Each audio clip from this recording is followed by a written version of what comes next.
네, 백혜련 의원님 질의해 주십시오. 저 양호열 행정관한테 마이크 좀. 네, 가림막에 네. 계시나요? 네, 네, 나와 가림하겠습니다. 네, 나와 있어요. 네, 질의하겠습니다. 양호열 변호인입니다. 발언할 기회를 한 번만 주시면 좋을 것 같습니다. 관련해서 선서 및 증언 거부와 관련된 발언입니다. 변호인은 지금 네. 대답할 자격이 없습니다. 가만히 계세요. 자, 말씀하세요. 네. 양호열 증인, 네, 지금 소속과 하는 일 좀 말씀해 주시기 바랍니다. 저는 퇴직하고 무직입니다. 네, 그러니까 그동안 경호처 소속으로 있으면서 김용현 그 장관의 비서관으로서 일을 했었죠. 네, 네. 그 김용현 장관이 계엄 해제 후에 노트북과 휴대전화 파쇄하라고 했습니까? 저는 저에 대한 그 형사처벌의 우려가 있어서 증언 및 선서를 거부합니다.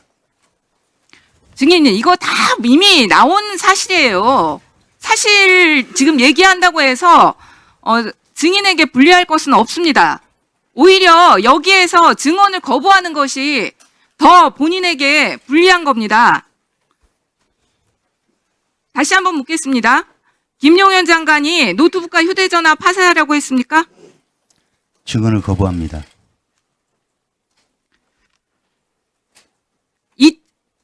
2024년 9월경부터 12월 3일까지 증인의 차량을 이용해서 노상원이 공간 드나들었죠? 증언을 거부합니다. 도대체가 증인 수사기관에서 사실대로 진술했어요? 증언을 거부합니다. 이 언론에 정확하게 난 사실들까지 이 증인들이 참 증언을 거부하는, 국민 앞에 오히려 정정당당하게 얘기해야지 본인에게도 유리한 거예요. 증인 저기 지금 그럼 증거인멸이나 그런 걸로 입건됐습니까? 피해자로 조사받았어요? 증언을 거부합니다.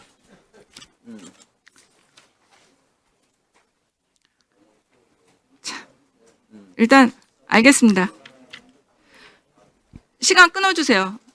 위원장님. 네. 네. 네, 기본소득당 용해인 의원입니다. 이상민 증인 질문하겠습니다. 12월 4일 새벽 1시에 서울 청사를 나섰고 3시에 대통령실에 도착했다라고 국회에 본인의 당일에 행적을 제출을 했습니다. 국회 계엄 해제 직후에 계엄이 지속되던 2시간 동안 어디 가서 뭐 하셨습니까? 증언하지 않겠습니다. 누구 만나셨습니까? 증언하지 않겠습니다. 박성재 법무부 장관도 새벽 3시에 대통령실에 들어왔고 그 이전 행적이 전혀 제출되지 않았거든요. 박성재 장관이랑 함께 있었습니까? 사무실에 있었습니다. 저는. 본인은 사무실에 있었다. 그러면 2시 한 40분쯤 출발하셨다는 말씀이신가요? 그 정확한 시간은 모르겠습니다. 그 사실관계를 좀 제출을 해주세요.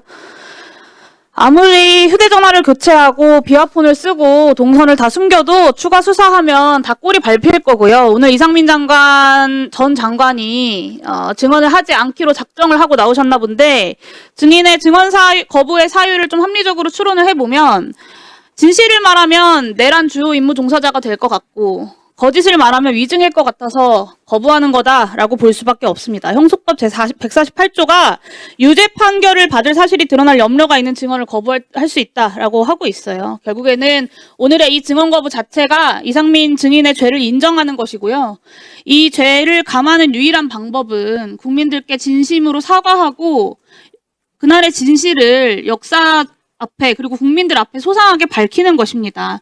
오늘 이 자리에서 진술하지 않는 것은 역사에 끝까지 내란 속의 윤석열의 오른팔로 남겠다라는 선언을 하는 겁니다. 동의하십니까, 이상민 증인? 결코 동의할 수 없습니다. 피의자 윤석열이랑 어떤 사전 모의도 없었다고 주장하는 이상민 증인이, 심지어는 계엄을 말리고 반대했다라고 주장을 하는 증인이 어떻게 이렇게까지 윤석열과 혼연일체가 되어서 움직였는지 저는 정말 좀 놀라운데요. 한번 살펴보겠습니다. 이상민 증인 12월 3일 23시 37분 소방청장에게 전화로 언론사 단전단수 조치 지시한 바 있죠? 증언하지 않겠습니다. 장관이 지시하자마자 10분 사이에 소방청 차장이 서울본부장에게 전화하고 소방청장이 서울본부장에게 전화합니다. 계엄 관련 경찰청에서 협조해달라. 요청이 오면 잘 협력해주면 좋겠다. 협력할 일이 많이 발생할 수 있다. 계엄 건의권자이기도 하고 충무계획의 주무부처의 장인 행안부 장관이 비상계엄 중에 직접 지시를 하니까 10분 내에 현장 지휘관까지 전파가 돼서 실행 준비를 한 겁니다. 소방이.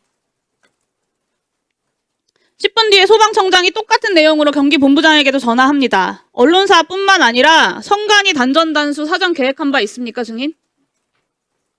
증언하지 않겠습니다.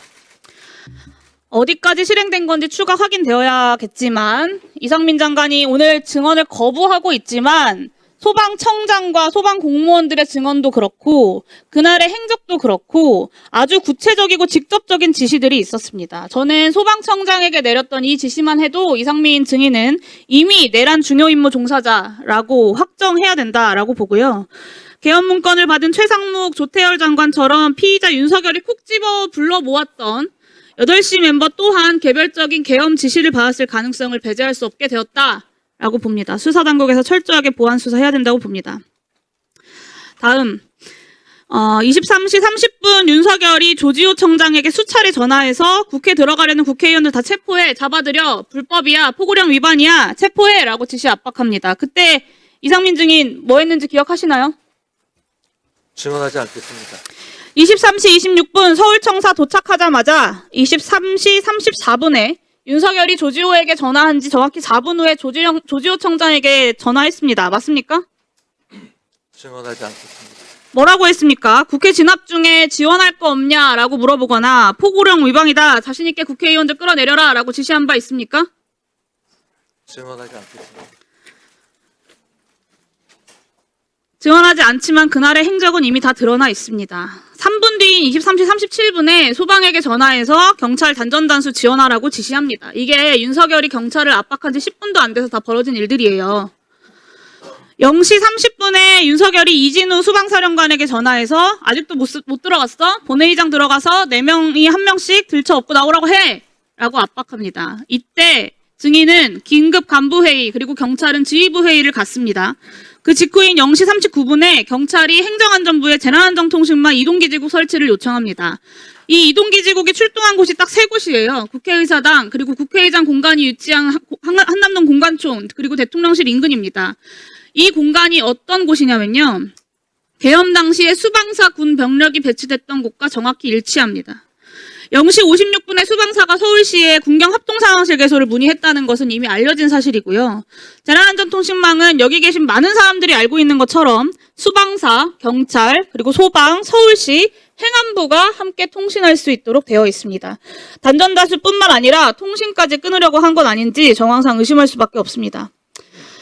다음입니다. 비상계엄 해제 의결 이후에도 장관은 경찰국장을 통해서 경찰 상황을 수시로 확인을 했어요. 이동기지국을 그대로 아침까지 배치를 했고 4일 아침 외출하고 국무위원 간담회하고 저녁에 안가에서 회동을 합니다. 계엄 수습책 논의에 앞장선 것으로 보여요. 그리고 그 다음날 국회에 출석해서 처음으로 고도의 통치 행위라는 변론 방향을 제시를 합니다. 실제 이상민 행안부 장관의 행적은 계엄을 적극적으로 지휘하고 지원한 것으로 해석할 수밖에 없습니다. 경찰 소방의 내란에 동원하고 국회에서는 고도의 통치행위 운운하면서 변론 방향 제시하고 꼬리 밟힐까봐 더 이상 증언하지 않으려고 사퇴하고 숨죽이고 기다리고 있었던 겁니다. 소방청장 때문에 꼬리 잡히지만 않았어도 거짓말 그 자리에 앉아서 뻔뻔하게 하고 계셨겠죠. 지금처럼 증언을 거부하지 않고. 그렇지 않습니까?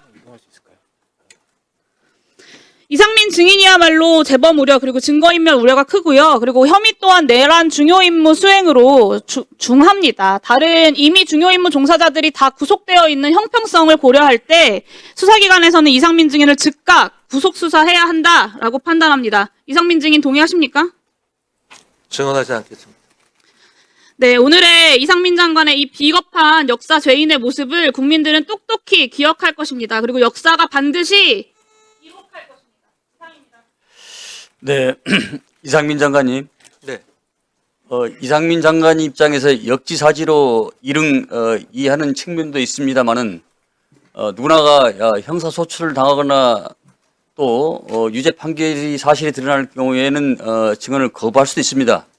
그러나 반면에 정당한 이유 없이 거부하면 이 또한 3년 이하의 징역과 3천만 원 이하의 벌금을 받는 것도 사실입니다. 그러나 이 역사적 또 현실적 이 법적 제재 또 증언에 관한 거부를 떠나서 이 중차대한 역사적 시점에서 옳고 그름의 시비 곡절은 곡학 아세의 자세가 아닌 국민을 위해서 정말 역사의 기록은 그 유물을 떠나서 반드시 남겨야 되지 않겠습니까? 이 소중한 시간에 거부한다 이러면 저는 안 된다고 생각합니다. 다시 한번 재고를 촉구합니다. 위원장님, 제 의견을 말씀드려도 되겠습니까? 자, 일단 증언 질의응답 가운데서 일단 말씀해 주십시오. 자, 예, 윤건용 의원 말씀하세요.